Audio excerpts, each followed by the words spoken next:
Yo yo yo, salut les turfeuses, salut les turfeurs, bienvenue pour un nouveau pronostic de Benoît Requin. Ok, place au pronostic du quintet du mercredi 12 avril, direction Lyon-Paris pour la troisième étape du Grand National du Trot attelé, 2825 mètres, 13 partants, réunion 1, course 1, indice de confiance 5 sur 5.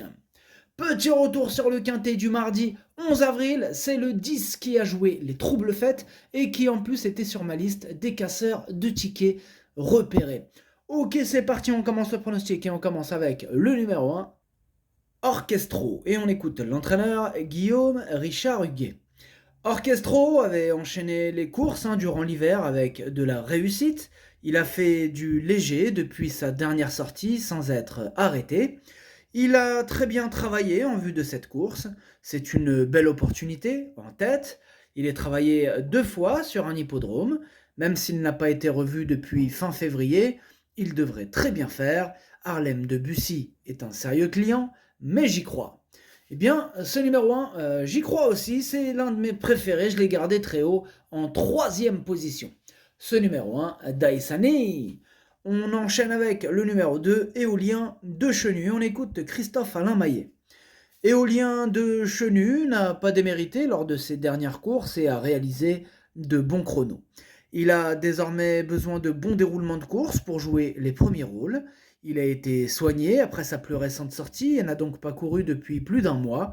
Il a bien travaillé, monté à l'aval, l'opposition est relevée, mais une petite place reste à sa portée. Alors, par contre, lui, ce numéro 2, je ne l'ai pas retenu. C'est mon deuxième cheval de complément en cas de non partant. Du coup, en cas de défaillance. Il faudra vraiment un super parcours et quelques défaillances, 2 chevaux en vue, pour qu'il puisse espérer terminer à l'arrivée. Donc ce numéro 2, c'est mon deuxième cheval de complément en cas de non partant. Ce numéro 2, Idomenoko Kai en japonais.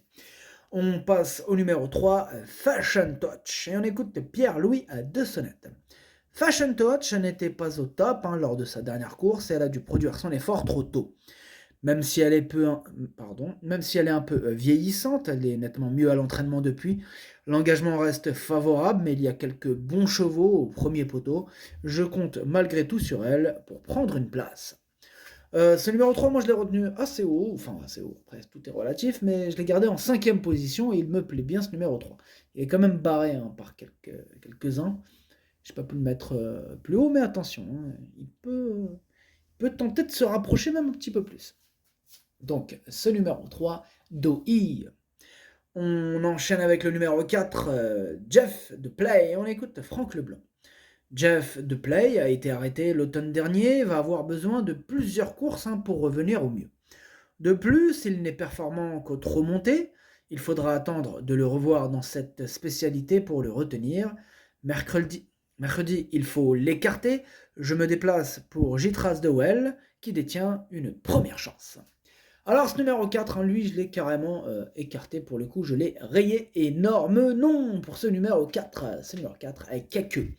On passe au numéro 5, Audi Partner. Et on écoute Thomas Malmqvist. Audi Partner a attendu cette course, je suis très satisfait de lui au travail.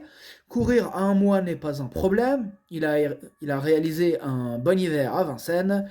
Ce printemps, il peut évoluer sur d'autres pistes, ce qui n'est pas plus mal. Il devrait confirmer sa dernière sortie et viser le podium, même si Harlem de Bussy est un sérieux client. Ce numéro 5, il me plaît bien, lui, je l'ai gardé en quatrième position, donc assez haut. Ce numéro 5, Yomi. On enchaîne avec le numéro 6, Harlem de Bussy. On écoute Christophe Escalard. Harlem de Bussy a été éliminé fin mars à Vincennes. Il est resté en pleine forme le matin. Maintenant, il n'a pas été revu depuis un mois et demi. Il est allé travailler à Lisieux mardi dernier. Il était parfait. Ici, il découvre une belle opportunité au premier poteau. Je le déplace avec des ambitions.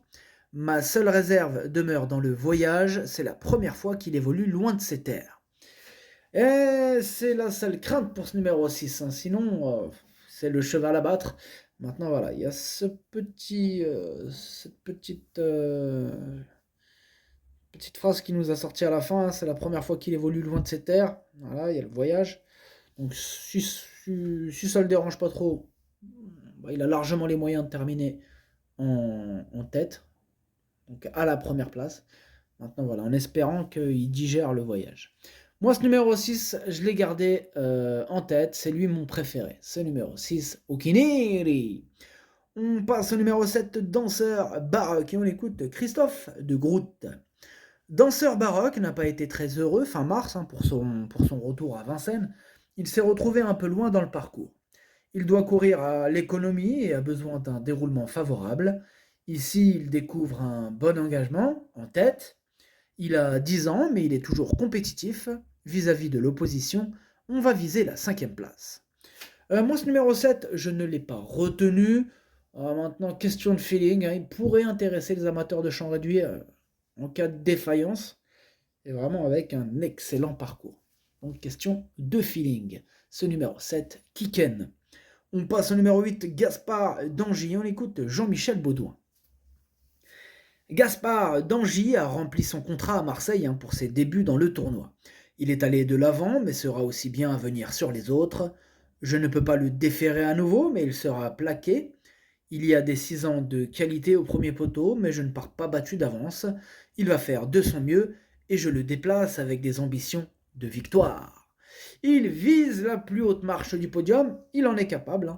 Donc ce numéro 8, c'est une première chance, évidemment.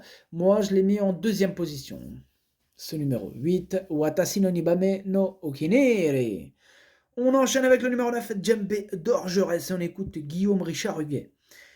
Djembé d'Orgerès a 10 ans et des gains. Certes, il n'est pas cuit, mais ici, sa tâche s'annonce compliquée.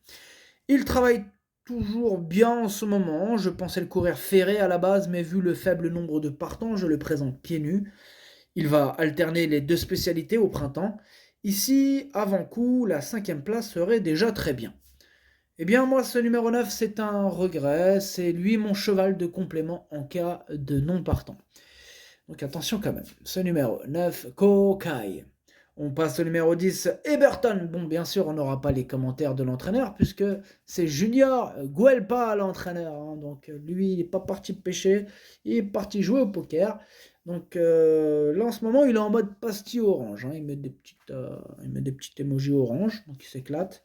Des fois, c'est rouge, des fois, c'est un peu toutes les couleurs. Là, en ce moment, il est en mode orange. Voilà. Même lui, si tu lui mets le crack de la course, tu mets le meilleur cheval de la planète, il va te mettre une posture orange, tranquille, sans pression. Oh, Junior Guelpa, il s'éclate. Il est dans un délire. Mais il n'y a que lui qui se comprend. Personne ne le comprend. Peut-être un jour, on va commencer à le comprendre. Peut-être un jour, il va commencer à discuter avec nous, on ne sait pas. Donc voilà. Voilà pour Junior Guelpa qui il change pas. Toujours le même. Ce numéro 10, du coup, moi, je l'ai gardé en bout de combinaison. Ce numéro 10, Dokei. On passe au numéro 11, Epsom d'Airfray. On écoute Jean-Michel Baudouin. Epsom d'Airfray revient en pleine forme. Il s'est trompé à l'entrée de la ligne droite, sans quoi il aurait terminé sur le podium. Il est toujours aussi bien. Il faut rendre la distance à de bons éléments, mais il est compétitif pour une 4-5e place. Je le trouve super bien en ce moment. Pareil pour ce numéro 11, lui aussi, je l'ai retenu en bout de combinaison. Ce numéro 11, Nanaï. On enchaîne avec le numéro 12, Gangster du Vallon, et on écoute Damien le Croc. Gangster du Vallon avait connu de nouveaux problèmes de santé et a dû être arrêté cet hiver. Il m'a plu pour sa rentrée le mois dernier à Caen. Depuis, il a gagné en condition. Il a bien travaillé la semaine dernière à Angers et dimanche matin à la plage. Il me paraît proche de son bon niveau. Ce n'est jamais facile de rendre la distance à de bons chevaux, mais il faut commencer à s'en méfier. Eh bien, moi, ce numéro 12, en effet, je commence à m'en méfier puisque je l'ai retenu. C'est lui, le 8e de mon pronostic. Ce numéro 12, Hachi. Et on termine avec le numéro 13, Éclat de gloire, et on écoute Loris Garcia. Éclat de gloire doit encore rendre 50 mètres, ce qui complique sérieusement sa tâche. Il a bien travaillé dimanche sur la piste de Lyon-Paris. Cette sortie va lui permettre de gagner en condition en attendant une campagne européenne. Mercredi, il n'aura pas la partie facile. Bon, moi, ce numéro 13, je ne l'ai pas retenu après. Bon, question de feeling en cas de défaillance avec un super parcours de malade. quelques défaillances, là, à la rigueur, on pourra penser à lui, mais bon. Après, ça reste une question de feeling. Hein. Les goûts et les couleurs, hein, vous savez, c'est comme ça. Du coup, ce numéro 13, Kiken. Le pronostic, ça donne 6, 8, As, 5, 3, 10, 11. Merci d'avoir suivi cette vidéo. N'hésitez pas à mettre un pouce bleu si la vidéo vous a plu. Pour accéder à tous mes tickets pour la course du Quintet, rendez-vous directement en description de la vidéo. À jouer avec modération. Bonne chance. Chopez-le-moi. Ciao.